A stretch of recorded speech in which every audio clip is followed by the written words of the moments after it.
What would you do if the HOA called 911 on you for standing on the lake you legally own?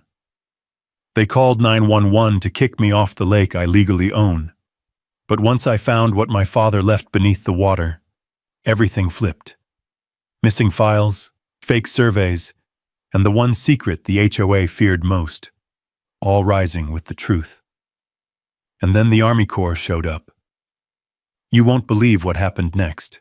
The wind coming off the lake always carried a kind of quiet reassurance. Pine sap, cold stone, and the faint mineral scent of mountain water that had sat undisturbed for decades. That morning, though, the air felt strange before I even rounded the final bend of the gravel road. My truck tires crackled over loose rock, and the sun broke over the ridge just as the timber tree line opened to reveal my private marina gate, and the chaos waiting for me. Bright pink was the first thing I saw, an almost blinding fuchsia blot in the soft natural palette of browns, greens, and lake blue. Bethany Reed, president of the Willow Shore HOA, stood planted in front of my wooden marina gate, shoulders pitched forward, arms flailing like a traffic controller in a panic. Her voice cut through the morning calm long before the meaning caught up. "You can't be here, sir. This is HOA-controlled water." I slowed the truck to a crawl. For a moment, I honestly thought she was yelling at someone else. But no. Her glare locked onto me like she'd been rehearsing it in the mirror since sunrise. Two police officers stood near their patrol truck, parked slightly crooked in the gravel turnout. One had his arms crossed, jaw tight, the other tapping a pen nervously against his notepad. Neither looked eager to be part of whatever drama they'd stumbled into. Behind Bethany, 3 HOA board members were literally in the water, knee-deep, slacks soaked, holding clipboards above their heads like they were ferrying sacred scrolls across a river.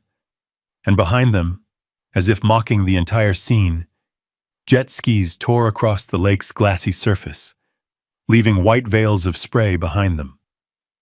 A luxury pontoon drifted lazily near the far dock. Sunshine glittered off the water as if this were any ordinary morning. It wasn't. I put the truck in park, stepped out, and shut the door gently. No reason to match her energy. Not yet. Bethany jabbed a shaking finger toward me. "There he is! Officers, that's the man who's been trespassing on HOA property and interfering with community water rights." I blinked at her, trying to process the absurdity. "Ma'am, this is my lake." "It absolutely is not," she snapped, her voice cracking like ice breaking. "The HOA has managed Lake Willow Crest for 30 years, and we will not tolerate unauthorized individuals accessing our marina." My hand brushed the thick envelope in my jacket pocket. The deed, the lakebed rights, the closing documents I'd signed just 3 months earlier. All perfectly legal, all notarized, all filed with the county. "Bethany," I said slowly, "I bought this lake." The board members gasped as if I'd confessed to a felony. Even the patrol officer stopped tapping his pen. Bethany let out a shrill laugh, not amused, not nervous, more like disbelief mixed with fresh fury. "Sir, you can't buy a lake. That's not how community resources work." I glanced at the gate behind her, the tall.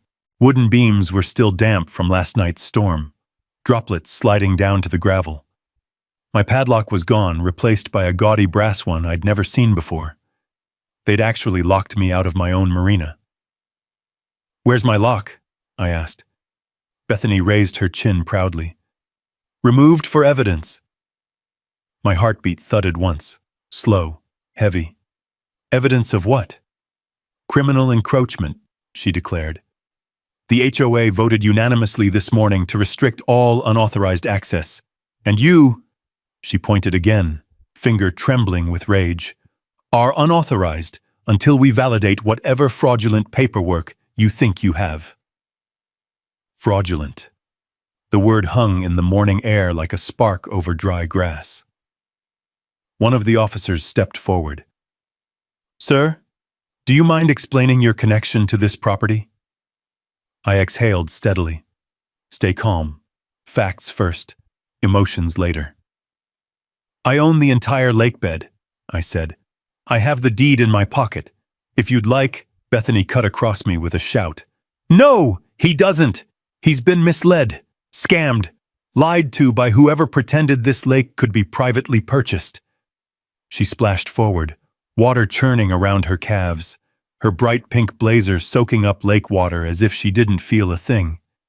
Behind her, the board members tried to follow her lead, but mostly just struggled not to drop their dripping clipboards. I studied their faces. They weren't confident. They were desperate. And that struck me harder than Bethany's screaming. Because desperation usually means someone knows something they're not ready to reveal. I'm going to show the officers my documents now, I said, reaching into my jacket. Don't you dare, she barked. Your so-called deed does not override decades of established HOA authority.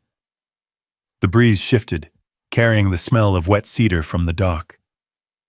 Jet skis continued carving waves across the lake behind us, completely unaware that the shoreline was turning into a battlefield. I looked at the officers. Would you like to see it? They exchanged a glance. The older one nodded. Yeah, let's take a look. But Bethany slammed her palm against the marina gate, blocking my path. Until our legal team arrives, she hissed, you do not go near this water. Not 1 inch. The contradiction burned in my mind. If this lake belonged to them, why were they so afraid of my paperwork? Why lock me out before I even stepped out of my truck? Why show up with police? Something was wrong. Terribly wrong. And the real question, the one that tightened the air around the patrol truck, the lake, the mountains, was this. Why was the HOA so confident they owned a lake I legally bought? Bethany's sharp breathing filled the silence as she squared her shoulders and marched toward me, water sloshing around her soaked heels. The pink fabric of her blazer clung to her arms, darkened where the lake had claimed it. She looked less like an HOA president now, and more like someone fighting a battle she'd already lost, but refused to walk away from. You want proof? She snapped. Fine. Officers, bring out the file.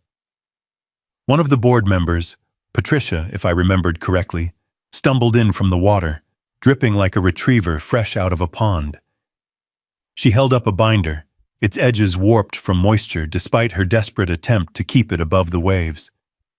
Patricia handed the binder to Bethany, who flipped it open dramatically, turning it around for the officers and me to see. A photocopied document dominated the first page, its ink faded, the corners uneven as if torn from some bigger file. Here, she announced, the original community water rights document, dated 1989, signed by the developer and the founding HOA board. This proves the lake is community-controlled, not privately owned. I stepped closer, ignoring Bethany's warning glare. The officers leaned in with me. The document didn't sit right, not the spacing, not the wording, not the surveyor's block stamp at the bottom. That stamp, I said quietly, pointing. It doesn't match any state land records format from that era. Bethany scoffed. How would you know that? I've worked with surveyors my whole career, I replied. And I've handled water boundary documents since long before your HOA existed. Her eyes narrowed, but I wasn't looking at her anymore. I thumbed through the binder, flipping to the back, where the pages felt strangely thick. That's when I saw it. 2 holes where Brad's should have been. But nothing was attached. No original map. No declaration seal. No signatures. Where are the rest of the pages? I asked. Patricia blanched, then looked at Bethany, who stiffened. They were lost, she said curtly. During our office renovation 6 months ago, a pipe burst, damaged half the archives. A convenient disaster. I raised an eyebrow. Convenient that only the pages validating the lake ownership went missing. Bethany didn't answer. Instead, she thrust the binder at the older officer, her movements jerky. "Just look at it," she insisted. "It's been our authority for 30 years. Every resident knows the lake is community property." The officer studied the photocopy, frowning deeper with every passing second. The younger officer stepped aside, speaking softly into his radio, as if wanting to distance himself from the spectacle unfolding. From behind me came the crunch of boots on gravel.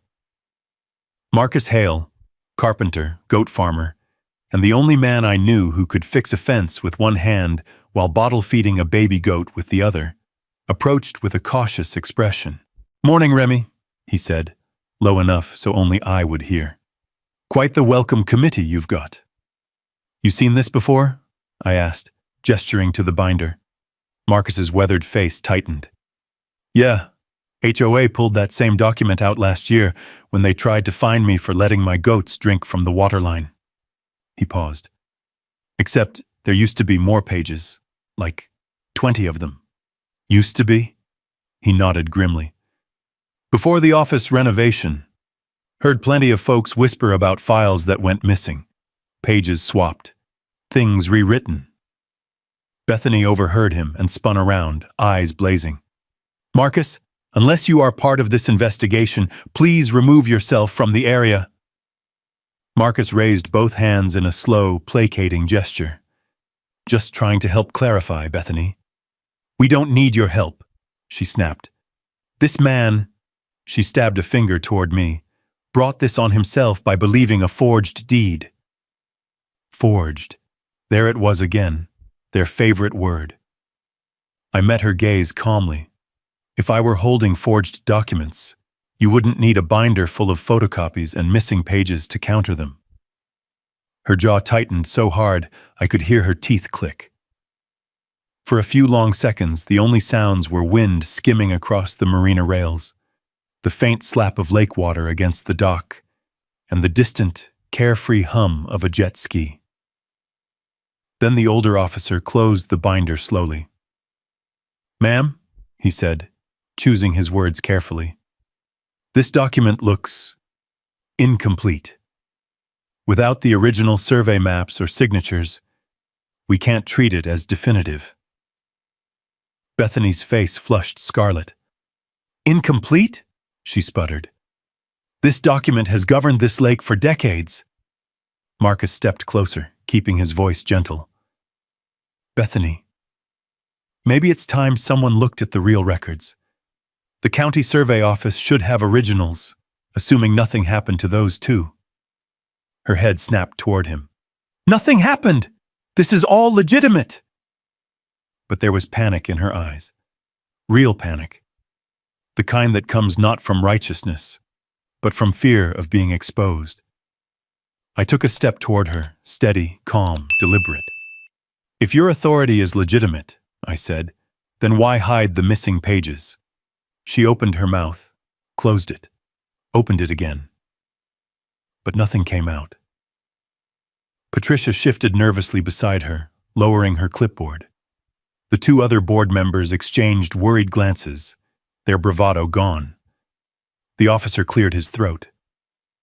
"Sir," he said to me, "could we see your deed now?" Finally. I reached into my jacket, slow, no sudden movement, letting the wind flip the corner of the thick, notarized packet. Bethany stared at it as if it were a lit fuse, but just as I was about to hand it over, she lunged forward, grabbing the binder from the officer's hands. "This isn't over," she barked. "The HOA knows exactly what we're doing, and we know the truth about this lake, more than you ever will." Her voice cracked on that last word, and that's when it hit me. Her confidence wasn't rooted in paperwork. It was rooted in something else, something hidden, something she didn't want anyone touching, something that made her absolutely certain the HOA could claim a lake they had no legal right to. And suddenly, the worry on her face made perfect sense. What if the documents weren't just missing? What if they were intentionally destroyed? And what else, buried deeper, were they trying to keep hidden? The question hung in my mind for only a breath before the sound of footsteps on gravel shifted everyone's attention. Not the calm shuffle of someone approaching with reason, but the hurried, frantic patter of someone trying to get ahead of a disaster. Patricia jogged up from behind the patrol truck, waving something neon and rectangular, like she'd just discovered buried treasure. The wind caught the paper, fluttering it violently in her trembling hands. "Bethany," she puffed. It's ready." Bethany turned, snatching the slip from her without missing a beat. Her movements were sharper now, desperate, almost jerky. She spun back toward me and thrust the paper directly into my chest. "Here," she said, voice cracking under the strain of forced authority. "You are hereby fined $50,000 for operating an unauthorized marina and obstructing community water access." I stared at the bright orange citation. It was so aggressively colored it practically buzzed in the morning light. A red stamp at the bottom bled slightly where the ink hadn't dried before the laminate had been slapped over it. A rush job, hastily thrown together. Almost panicked. I lifted my eyes from the notice to meet hers. She held my gaze, shoulders stiff, jaw clenched, like someone bracing against a wave. "You're doing this now?" I asked quietly. "Right here, with the police watching?" "I'm enforcing community law," she snapped. The older officer cleared his throat. "Ma'am, I don't think issuing fines during an active dispute." "This is not a dispute," Bethany cut in sharply. "This man is in violation of HOA regulations and attempting to intimidate board members with fraudulent ownership claims." I blinked slowly. "By showing you my deed?" Marcus, standing off to my right, with his thumbs hooked into his belt, let out a soft whistle. "50 grand, huh? Guess the HOA inflation rate's higher than I thought." Bethany ignored him. She held her clipboard higher, like a shield. "You have until noon tomorrow to pay the fine and remove all unauthorized structures, docks, gates, slips, buoys, from HOA property. Failure to comply will result in daily penalties and potential seizure of equipment." The officer's head snapped toward her. "Seizure?" he asked. "You mean, like, towing boats?" "Confiscating assets," she corrected. Even the younger officer, who had been quietly taking notes, looked up at that. I exhaled, slow and steady. The lake behind her shimmered in the early sun, waves gently slapping the rocks like nothing was wrong. A jet ski carved a long arc in the water, sending spray glittering into the air. But here on shore, the temperature had dropped several degrees. "Bethany," I said calmly, "you cannot seize private property based on a fine you wrote 10 minutes ago on a clipboard you just dragged through a lake." Her chin lifted. "We absolutely can. The HOA has jurisdiction." "No," I interjected. "You believe you have jurisdiction. Belief is not authority." The muscles in her face twitched, as if the truth hit her like a slap she hadn't expected. But then she recovered, snapping the fine back into her binder as if eager to shield it from scrutiny. "Officers," she said, turning dramatically toward them. "This man is refusing to comply with HOA enforcement. I request immediate intervention." Both officers looked deeply uncomfortable. The older one rubbed his forehead. "Ma'am, this seems like a civil matter. We can't enforce HOA fines." Bethany's face twisted. "Then arrest him for trespassing." "On his own truck?" Marcus muttered. The younger officer, voice low but steady, offered a small lifeline of reason. "Ma'am, we don't have grounds for an arrest at this time." Bethany's breath hitched. For a second, the mask slipped completely. I saw panic rise behind her eyes. Real fear, not the theatrical kind she'd been performing. Then she forced herself upright, threw her wet shoulders back, and pointed at me with renewed fire. "You know what you're doing," she hissed. "You think you can show up with a piece of paper and take what belongs to this community? You think a signature gives you more right to this lake than 30 years of our stewardship? Bethany, I replied, tone softening only slightly. I don't want to fight. I just want access to the lake I bought legally. The wind picked up, pushing the lake smell over us. Fresh water, sun-warmed rocks, something metallic deep beneath. The marina gate creaked as the breeze rattled the unfamiliar brass lock the HOA had installed. I let the silence stretch, letting her choose which version of herself she wanted to present. The reasonable one, or the one who'd already waded chest-deep into her own overreach. She chose wrong. You're not getting near that water until the HOA reviews your so-called deed, she said. And if you think you can threaten us with legal ownership, you're in for a surprise. A threat, not even veiled. I tilted my head. What surprise is that? Her expression tightened. You'll see. The officers exchanged another uneasy glance. Marcus shifted beside me. Somewhere behind us, a gull cried as it swooped low to skim the lake's surface. I slipped the orange violation notice into my jacket with deliberate calm. All right, I said quietly. If you want to escalate, then I'll show you something too. Her eyes narrowed. Suspicion. Fear. Something deeper, something darker. What? She demanded. My first card, I said. She froze. Not because she understood what that card was, but because she suddenly realized this wasn't a man she could scare with a neon fine and a loud voice. The mountains seemed to lean closer. The air tightened once more. For the first time, Bethany Reed looked unsure of herself, and she should have been. Because the HOA had just picked a fight with a man who built watersheds for a living, and I was done being polite. A gust of cold mountain air swept across the gravel turnout, kicking dust into a small, swirling cloud between us. It carried the sharp scent of lake water and wet pine, filling the space where my patients had been sitting just moments before. I reached slowly into my jacket, not for confrontation, but for clarity. Officers, I said, my voice steady, you asked for documentation. Let's start there.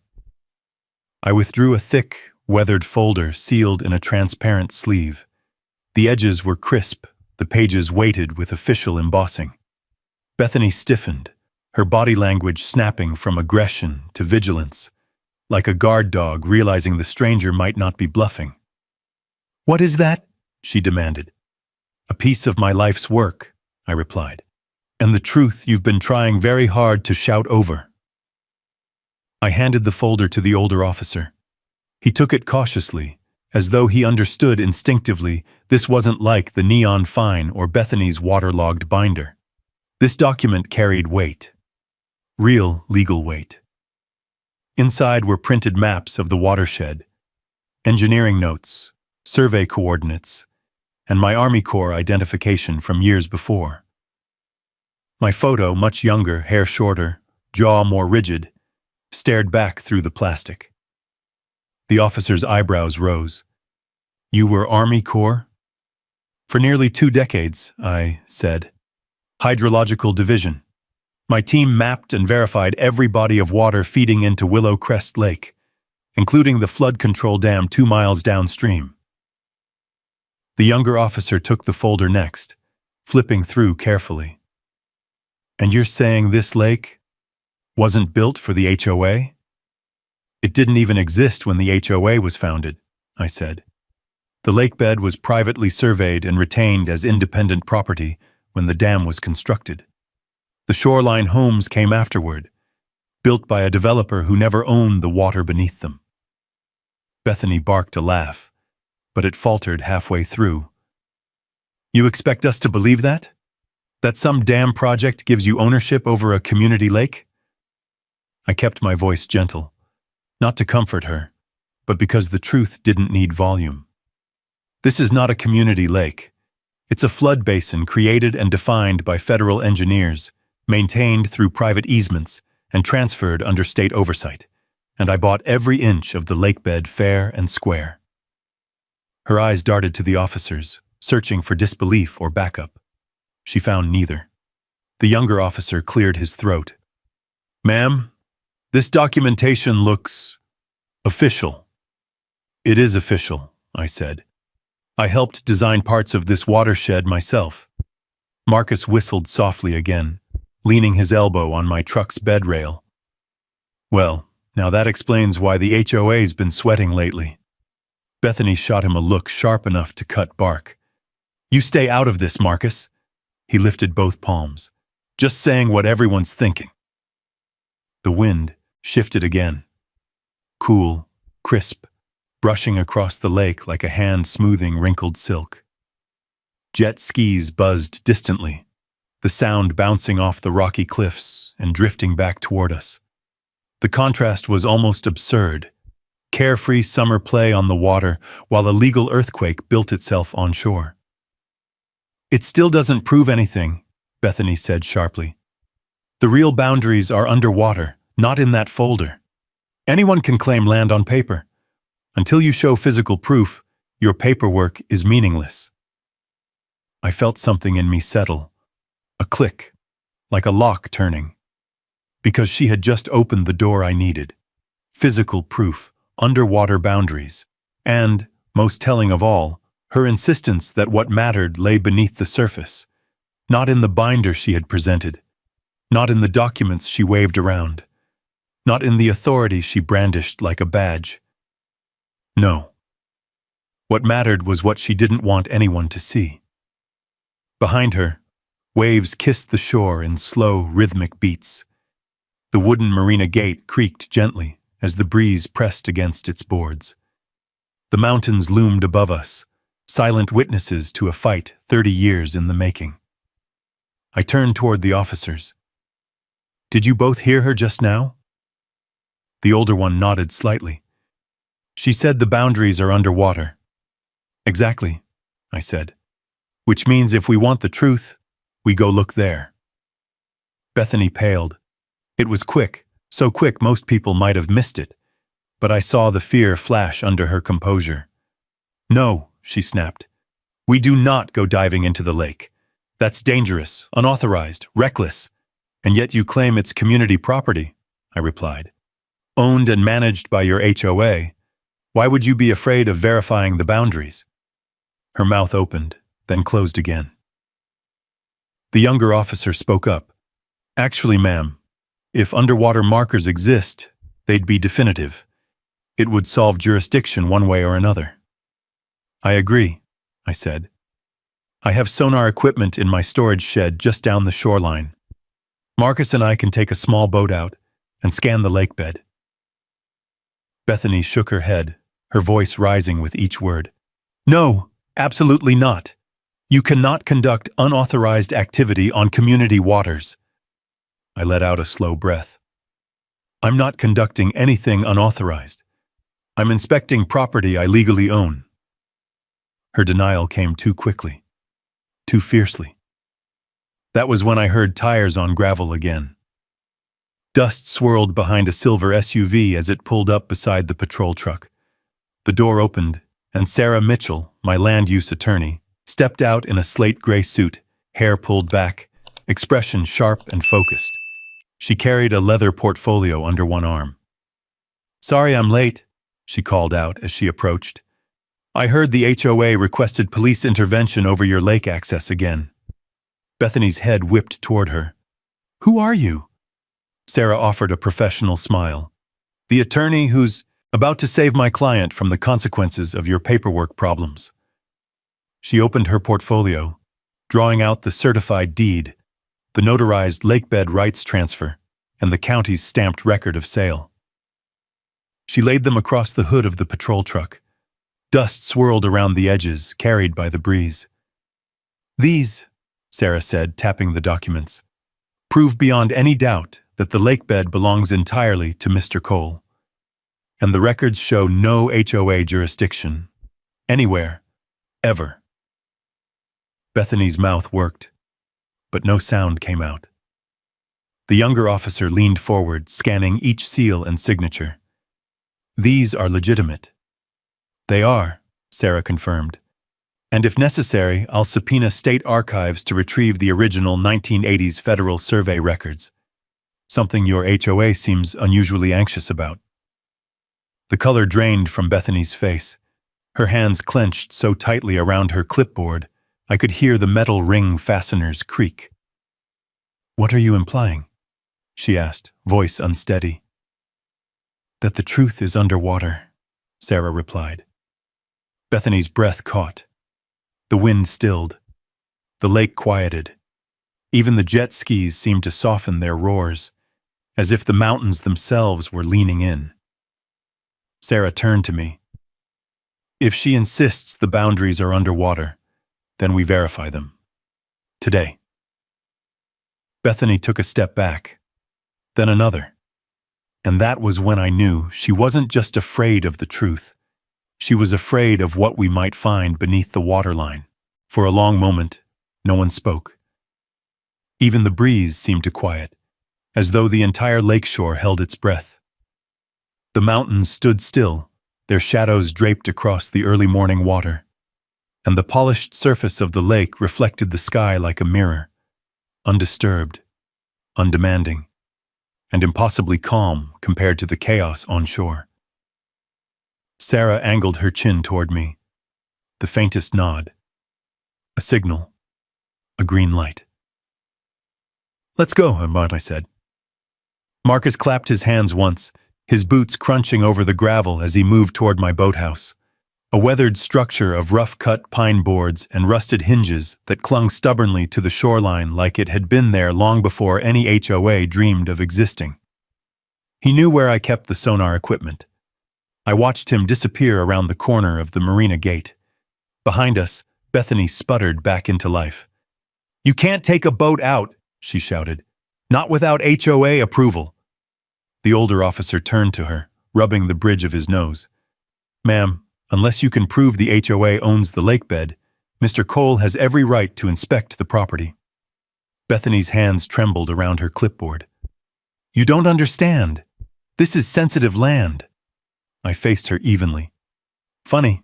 It wasn't sensitive until we started asking questions." Another officer arrived, one of the deputies from the nearby county station. He slowed his walk as he approached, taking in the fine details. The soaked HOA members in the shallows, the neon violation notice sticking out of my jacket, the thick stack of legal documents spread across the hood of the patrol truck. He gave me a small nod. "Morning, Mr. Cole. Heard we've got ourselves a jurisdiction mess." A mess was one word for it. By the time Marcus returned, he was pushing my small aluminum John boat ahead of him, patched in places, dented on the bow, but reliable. He'd strapped a portable sonar unit to the center plank with a web of cords and bungee straps. The morning light glinted off the metal hull, as if the boat itself knew it was being called into service for something important. "You sure you want the old girl to carry this load?" Marcus asked, grinning slightly. "She'll manage," I said. He shoved the boat halfway into the water, letting the cold lake grab its underbelly. The ripples expanded slowly, brushing the rocks with a soft sound like fingertips tapping on a wooden table. I stepped inside first. The aluminum flexed beneath my weight, familiar and comfortable, the way old equipment always feels after years of use. Marcus climbed in next, adjusting the sonar screen. Behind us, Sarah called out, "I'll stay with the officers and make sure they have everything they need."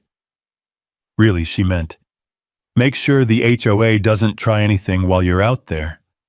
I grabbed the oars as the shoreline slipped away. Every stroke pushed us farther into the deepening blue, the surface turning smooth as glass. It was only once we reached the first drop-off, a sudden plunge from 6 feet to nearly 30, that the noise of the shore faded entirely. Silence. Real silence. The kind you only get on isolated lakes early in the morning, where the world shrinks down to the oars, the cold metal under your fingers, and the soft hum of old machinery warming up. Marcus powered on the sonar. The screen flickered, buzzed, then steadied. A green line danced across the black display, pulsing with each ping the device sent into the depths. We drifted. The sonar chirped. Triangles, dips, contours, shapes of the unseen world below us, brightened on the screen in ghostly outlines. Rocky shelves, mud flats, the old creek bed that predated the dam. Then something else. A spike of metal. Sharp. Deliberate. There, I said, pointing. Marcus squinted at the screen. That ain't a natural formation. I dipped an oar to pivot the boat, adjusting our angle until the sonar pinged again. The shape sharpened. A vertical object, thin, straight, jutted from the sediment. Then another. And another. Boundary markers, I murmured. Federal ones. Marcus blew out a breath. Well, that explains why Bethany looks like she's swallowed a hornet nest. I swallowed, my throat suddenly dry. These markers were placed decades ago, before the homes were built, before the HOA existed. And yet they act like they invented the lake, Marcus muttered. I eased back on the oars, letting us drift slowly above the markers. The sun glinted off the surface, sending splintered beams of gold across the water. It should have been peaceful, but my pulse thumped with a tightening unease. What else were they afraid we'd find? I whispered. Marcus didn't answer immediately. He stared at the screen, watching the ghost shapes beneath us, his brow furrowing deeper. There's something else, he finally said. The sonar had picked up a shadow, larger, hidden in a depression of the lake bed. Not a rock, not debris, something rectangular, man-made. The system struggled to define it clearly, but the shape was unmistakable. I felt the boat sway as the wind shifted, making the lake shiver against the hull. What's that look like to you? Marcus asked. I stared at the blocky silhouette. Storage case, Jamaj, I said. Or a sealed container. Belonging to who? The mountains seemed to lean closer, listening. I don't know, I said softly. But Bethany does. Marcus exhaled through his nose. Remy, that thing's been down there a long time. The hairs on the back of my neck prickled. Cold. Unsettled. Whatever was resting on the lake bed had been placed there long before I'd bought this property. Long before the HOA began waving their binders around. And long before Bethany Reed marched into this lake, shouting about rights she never had. The silence pressed in again, heavier now, thicker. You ready to show the officers? Marcus asked. Not yet, I said. We need someone else to see this first. He raised an eyebrow. Who? Before I could answer, a sound drifted across the water, an engine idling softly. We both turned. On the far right, near a line of old cedar snags, a small aluminum fishing skiff was gliding out of the shadows. An older man was at the helm, gray beard, sun-beaten hat pulled low, eyes sharp even from a distance. He'd been watching, waiting. And as he steered toward us, I realized this wasn't coincidence. The silence around the boat deepened. I knew who he was before he even reached us. Elias Turner. His small fishing skiff drifted to a stop beside our John boat, with the ease of someone who'd been navigating lakes longer than most people had been alive. The bow nudged against our hull with a soft, metallic tap. Up close, Elias looked even older than memory suggested. Creases around his eyes, leathery skin tanned and weathered by decades outdoors. But behind the age was something sharper, more alert. He tipped his hat. Morning, Remy. Elias, I said, nodding. Didn't expect to see you out this early. You didn't. His gaze drifted to the sonar display between Marcus and me, then to the coordinates I'd scribbled on the boat seat with a grease pencil, then back to my face. But you're looking in the right place.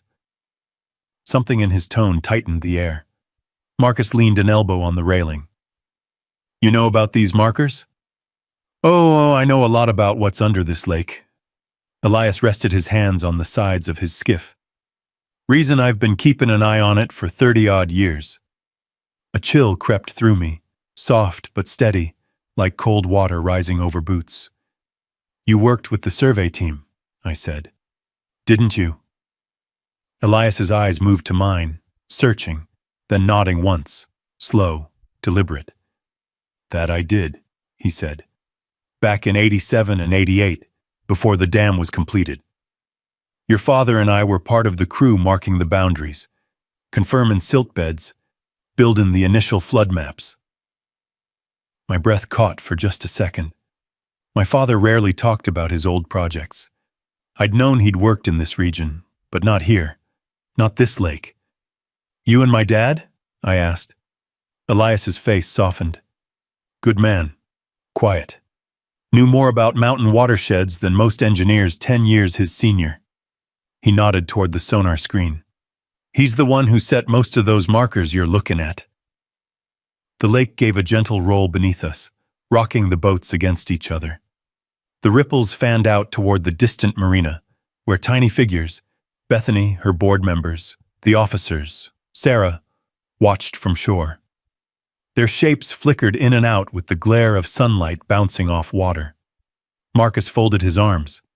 So the HOA know about these markers? Elias snorted. They've suspected something for years, but they've never gone looking. Too afraid of what they'll find. What they'll find, I repeated. Meaning what? Elias's gaze drifted over the lake. Not fearful, not nostalgic, but protective, as though the water itself carried secrets he'd spent a lifetime guarding. Your father didn't just put markers down there, he said. He left something else, for safekeeping. The wind shifted, carrying the cool mountain scent mixed with the faint smell of lakeweed rising from the water's surface. A deep, uneasy quiet settled around us. What did he leave? I asked. Elias let the oar in his skiff drift through his fingers, creating tiny ripples on the lake. When he finally answered, his voice was lower, stretched thin with memory. Evidence, he said, and instructions.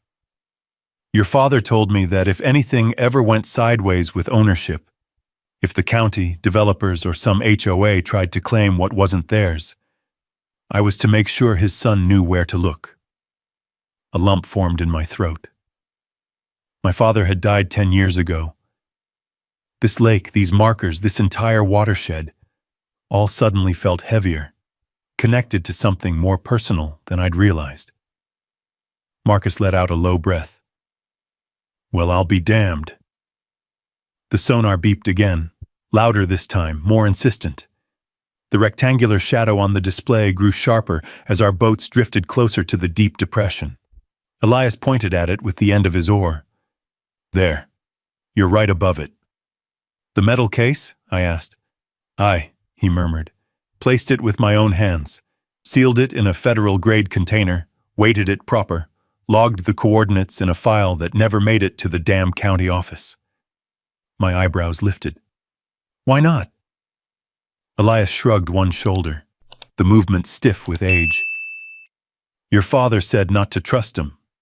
Said paperwork gets lost real easy when money's involved. Developers back then were already eyeing this valley, planning to build homes closer to the shoreline than the flood maps allowed. What kind of evidence is inside? Marcus asked. Elias's eyes darkened with something like sorrow. Enough to prove the HOA's claim on this lake ain't worth the paper they printed it on. The lake around us turned unnervingly calm. Even the breeze seemed to hold back, waiting. I gripped the oar, my knuckles whitening. Did the HOA know my father was involved? They knew someone was, Elias said. That's why they've spent years trying to bury every old map and survey they could get their hands on. Why you think half their files went missing during that renovation? I felt a slow burn rising in my chest. Anger, grief, understanding tangling together. So Bethany's been fighting to protect her authority, I said, because she knows it's built on a lie. Elias gave a thoughtful nod. And that lie's been sinking for a long time. I stared down at the sonar. The rectangular shape pulsed on the screen like a heart beating under the surface. If I recover that case, I asked, will it settle this for good? Elias met my eyes, steady, unwavering. It'll do more than settle it, he said. It'll end it. My pulse kicked hard. Behind us, a distant voice carried over the water, faint, furious. Bethany. What are they doing out there? Stop them! The officers shouted something back, but the words were swallowed by distance and wind. Marcus chuckled. Think she's upset? She should be, Elias said, because once you bring that case up, there ain't a thing she can do to stop the truth. The sonar pinged again. Long, low, final. I reached for the buoy marker. Let's mark this spot, I said, and then we bring the truth to the surface. The mountains stood silent witness as the three of us worked, the ripples spreading outward like whispers across the lake. But beneath it all, 40 feet down, the truth waited. And Bethany Reed knew it. The buoy bobbed once, twice, then steadied into place as Marcus tied off the line. Elias watched the water with a somber familiarity, as if he could see through its glassy surface into memories buried decades deep.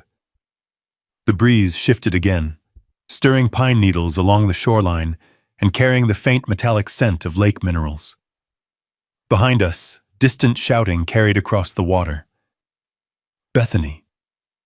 Her voice was too shrill to make out every word, but the tone was unmistakable.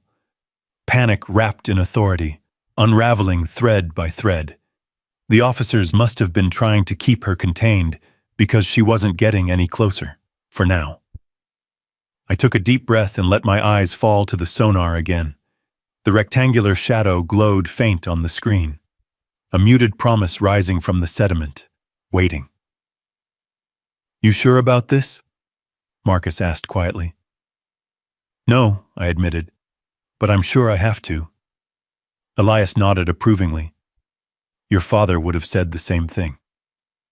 The John boat rocked softly as I stripped off my jacket and boots, placing them neatly on the floorboards. The lake water lapped lazily at the hull, cold enough to sting just from proximity. Mountain lakes never warmed much, not even in late summer. The temperature alone would make the dive tricky, but necessary. I checked the rope tied to the weighted harness. Marcus held the other end, testing it with both hands. Solid, reliable, just like him. You tug twice if you need to come up fast, he said. 3 times if you find something, and 1 long pull if Bethany somehow manages to get her hands on a megaphone. I huffed a dry laugh. Wouldn't put it past her. Elias dipped his oar lightly into the water. The surface rippled outward, distorting our reflections. You'll feel the cold right away, he warned. Don't fight it. Just move slow. Lake's clear this morning.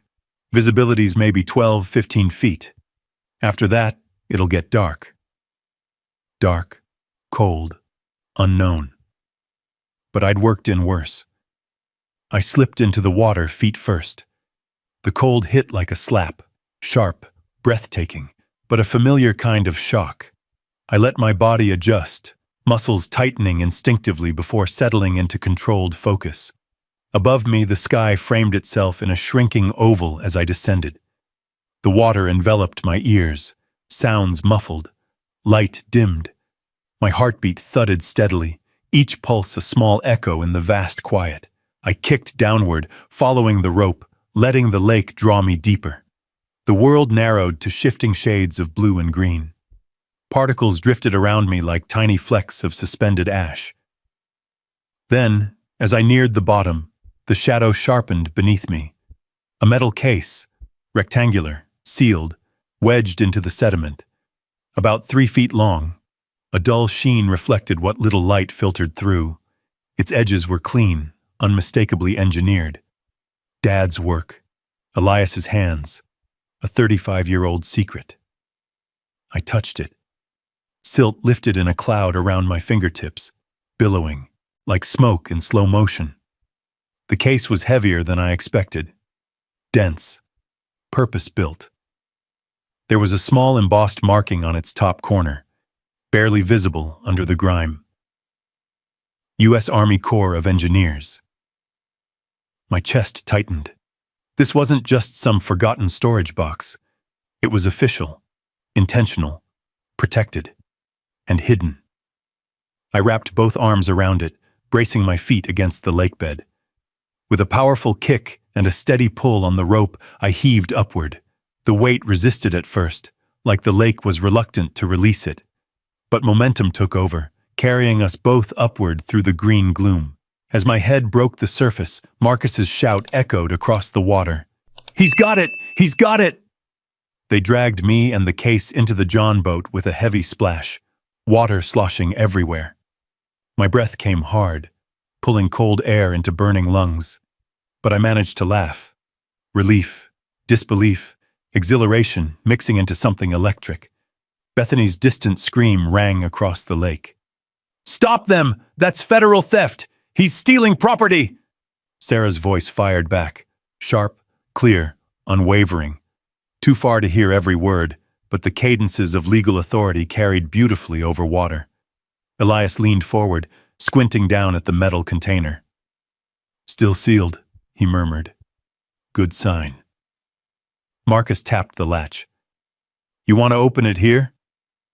I looked toward shore. Bethany was waving her clipboard overhead like a frantic flag. The officers looked torn between maintaining order and controlling her spiraling meltdown. Sarah had stepped forward, intercepting every attempt Bethany made to rush the waterline. "No," I said. "We open it where everyone can see. Right there, on shore." Elias smiled faintly. Justice like sunlight. The paddle strokes back toward land were slower this time. Not from exhaustion, but from weight. The weight of the case. The weight of truth. The weight of knowing that what lay inside had waited decades for this moment.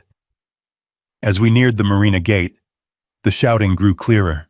Bethany was frantic. "He stole that from the lake. That belongs to the community." Sarah held her ground. "It belongs to whoever placed it. And by federal record, that's not the HOA." The officers stepped aside as our John boat scraped gently against the shallows. I hopped out, boots squishing into wet sand, and heaved the metal case into my arms. Cold droplets slid down its surface, catching the morning sunlight like falling stars. Everyone stared. The board members, the officers, Sarah, and Bethany, whose face drained of color so fast it was like watching circling storm clouds vanish in an instant. What is that?" she whispered.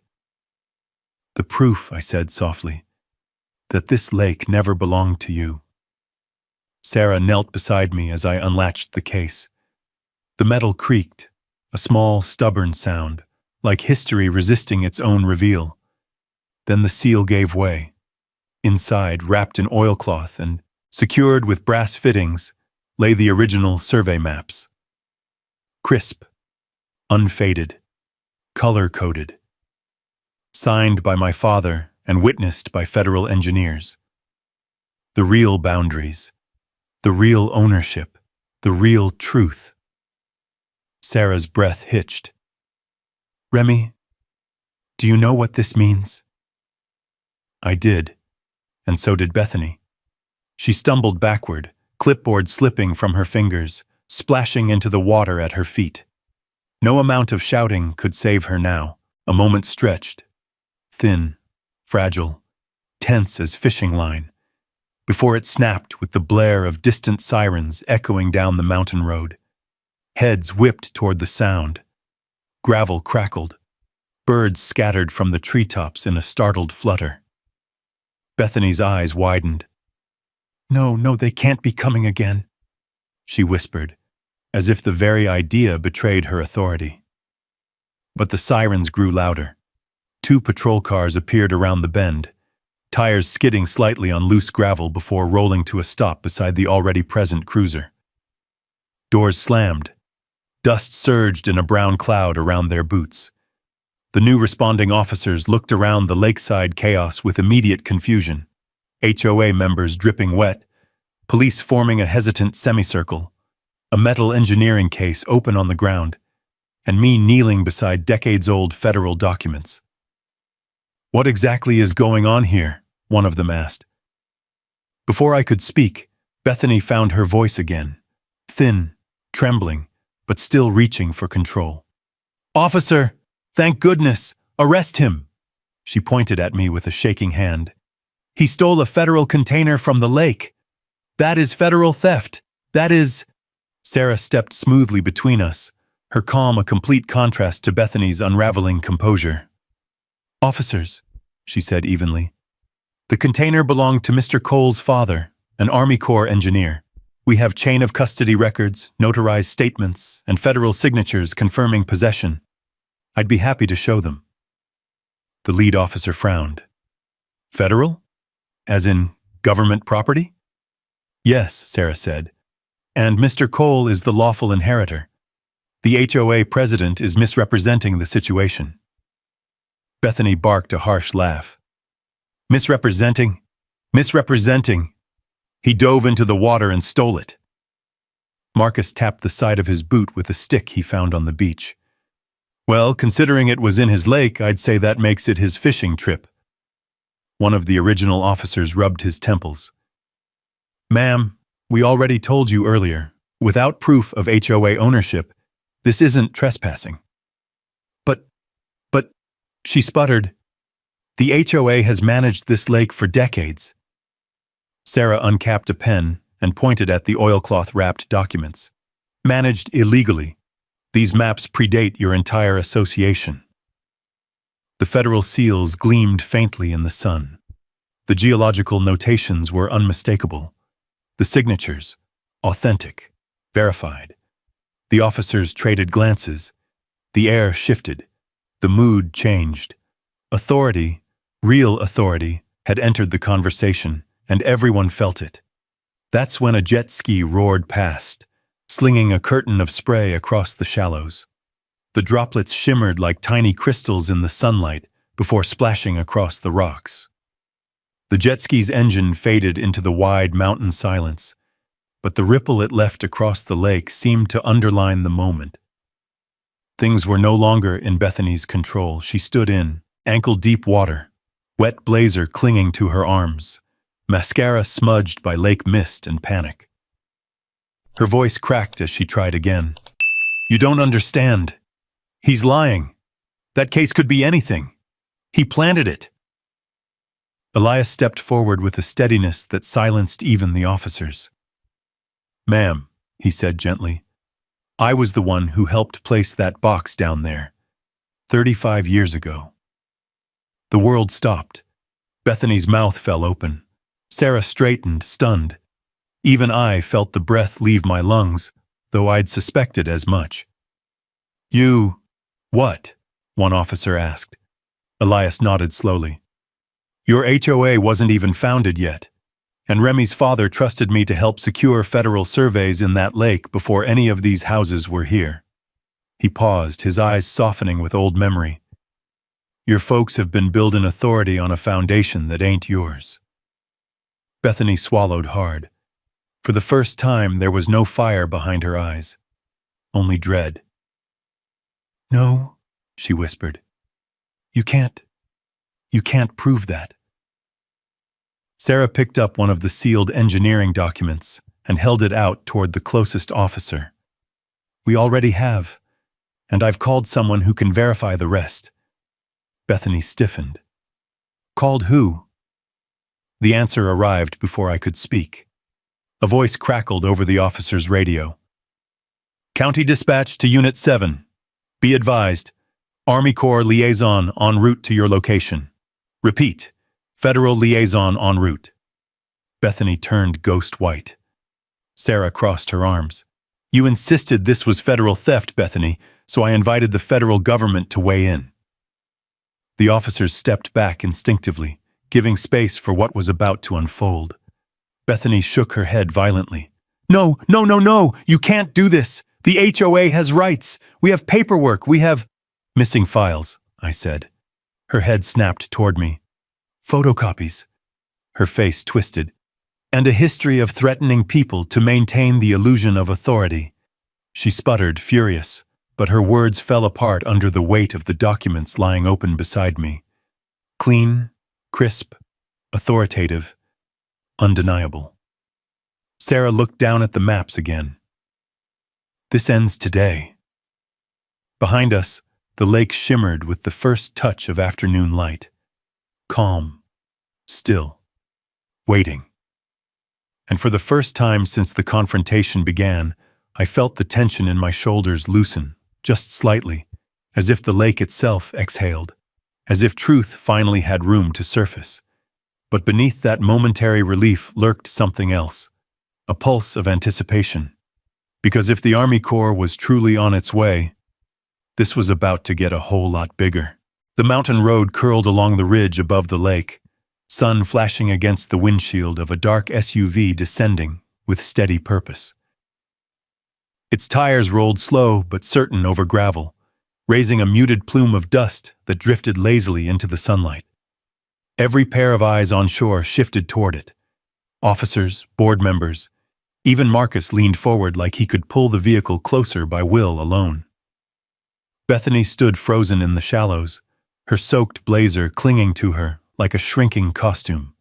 Her mouth opened, then closed again, as if she couldn't decide whether to scream or hide. The SUV came to a stop, engine ticking in the cool mountain air.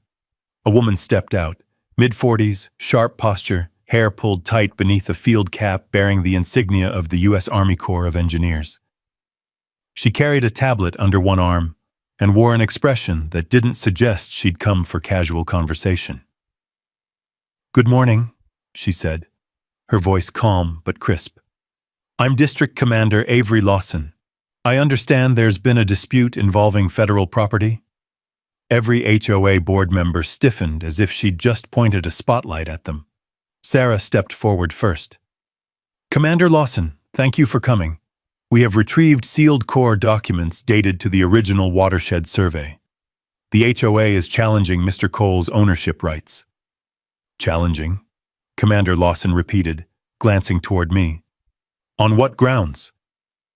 Bethany suddenly launched into motion, splashing toward the commander with hands waving wildly. "Commander, thank you for coming," she said, pitching her voice into something resembling polite desperation. "This man," she pointed at me, "illegally removed a container from our community lake. The HOA has managed this water for 30 years. He's lying about ownership. He forged documents. Commander Lawson held up a single hand. The gesture was small, quiet, but it shut Bethany down more effectively than any shouted command could have. "Ma'am," Lawson said, "please step back. I'm going to ask for official documentation." Sarah motioned toward the open metal case. I knelt and lifted the sealed survey maps, handing them over. The commander put on gloves, unrolling the oilcloth carefully. Her eyes scanned the signatures, the seals, the dates. She tapped a section with 2 fingers. "These are authentic," she said. Bethany staggered back as though struck. "What? No, they can't be." Commander Lawson continued, unaffected. "These maps were part of the original Corps project, surveyed before Willow Crest Estates was built. The lakebed was never conveyed to any homeowners association." A ripple moved through the crowd. Police shifting weight. HOA members shrinking inward. Marcus letting out a low whistle. I could feel Bethany's stare burning into me, but I didn't look at her. I kept my eyes on Commander Lawson. She tapped onto her tablet. "According to our digitized archives, the lake and its underlying boundaries remain federally designated for hydrological monitoring and private easement agreements." She looked up. "Mr. Cole, your deed matches our records. You are the lawful private owner." I nodded once. "Thank you." Bethany, however, broke. "You can't do this," she shouted, voice cracking. "We've managed this lake for decades. We hold community votes. We have traditions, picnics, HOA events, paddleboard tours. We've issued fines for years. We've illegally, Commander Lawson cut in, her tone steady but stern. Any authority you believed you had was based on incomplete or inaccurate information. The HOA does not have jurisdiction over this lake. Bethany's breath hitched. She looked at her board members for support, but all three avoided her gaze. Even Patricia, usually her most loyal echo, took a half step away. The commander turned to the officers. Interference with federal water designations can be a serious issue. I'd like a record of all activity this morning. The older officer nodded, already flipping open his notebook. Bethany's voice shrank. I didn't know. We didn't know. I finally met her eyes. You didn't want to know. Her face crumpled at the edges, anger melting into disbelief collapsing into a stunned kind of fear. Commander Lawson continued. Because of the container Mr. Cole retrieved, we will be launching an internal review. For now, the HOA is prohibited from issuing fines, locking gates, restricting access, or representing any authority over this water. Understood? Bethany didn't answer. The commander didn't wait for one. She approached me again. Mr. Cole, she said, I'd like to commend you for retrieving protected documents safely. Your father's work was part of a critical era in watershed engineering. Something warm stirred unexpectedly in my chest. Thank you. I didn't know the full scope of what he'd done here. Commander Lawson softened slightly. Many of us stand on the shoulders of engineers who never got the recognition they deserved. Behind her, Bethany made a small, strangled sound. Commander, surely the HOA won't face legal action. We're just volunteers. We didn't mean... Lawson's calm gaze cut through her spinning excuses. It depends, she said. If this was ignorance, education resolves it. If it was deliberate obstruction or destruction of federal survey documents, then we will proceed accordingly. Bethany went pale. Destruction? What are you implying? I stepped forward, my voice low. Your missing pages, the files that vanished, the renovation that conveniently destroyed your archive. That wasn't an accident. Her lips trembled. You can't prove that. No, I said, but the Army Corps might. Commander Lawson nodded. We will investigate. Bethany's knees weakened, and she reached for Patricia's arm for balance. Patricia subtly stepped aside. The movement was small, almost gentle, but unmistakably final. With nothing left to lean on, Bethany sank into the water a few inches, the lake lapping at the hem of her ruined pink blazer like a closing curtain. Ma'am, an officer said quietly, we need you to come with us for statements. Her mouth opened, but no words came. The entire lakeshore went still. No shouting, no splashing, no wind. Just the quiet, trembling collapse of a woman who'd built her authority on sand and watched it wash away in a single morning. Marcus murmured, "Storms passed." But he was wrong. It wasn't the end of the storm. It was the moment before the sky finally cleared. The mountains rose silent and steady around us, their shadows stretching long across the lake as the sun climbed higher. The water reflected it all, the ridges, the clouds, the faint tremble of morning breeze, like a single great mirror finally free of distortion. The last flakes of dust from the patrol cars settled along the gravel shore, and for the first time since sunrise, the air felt clean. Commander Lawson closed her tablet with a firm click. The sound echoed through the stillness, final as a courtroom gavel. "Officers," she said, "document all statements. We'll coordinate directly with Federal Legal Review." The officers nodded and moved toward Bethany, who stood half submerged as if unsure whether to retreat into the lake or run back to shore. The pink blazer she'd shown up in, a badge of her authority, hung heavy and waterlogged, the color now muted and streaked with lake silt. A faint tremble worked its way through her arms. "Ma'am," the older officer said gently. We need you to come with us. Bethany opened her mouth, but whatever argument she meant to summon dissolved into nothing. Her wet shoes squished in the mud as she staggered forward. Her clipboard, floating beside her like abandoned driftwood, bobbed harmlessly against her leg. Behind her, the 3 HOA board members exchanged silent glances of pure panic. Their clipboards hung limp at their sides, ink bleeding from water damage as though the lake itself had washed their authority clean. I stood near the open metal case, the federal documents spread neatly on a dryer panel of the marina dock. The inked lines of the old maps seemed brighter now, as if sunlight alone was enough to revive them. My father's signature, steady, bold, unmistakable, lay across the bottom like a bridge between past and present. Sarah approached, brushing dust from her sleeves. The Corps won't take this lightly, she whispered. Decades of unauthorized management, illegal fines, boundary misrepresentation. They'll untangle every thread. I nodded. And Bethany knows it. Elias rested both hands on the handle of his oar, like it was a walking stick. His gray beard caught the morning light, softening the lines of age etched across his face. Your father always worried this lake would draw the wrong kind of attention, he said. I'd say he was right. If he hid these documents for this reason, I replied, then I owe it to him to see this through. Sarah closed the case gently. And you will. But for now, let the Corps do what they do best. Bethany's voice drifted toward us, thin, brittle, unraveling. Please, we didn't mean, we thought, this can't be happening. The officers guided her toward the patrol truck. They weren't rough, but they were firm. Authority had shifted, tangibly, completely, irrevocably.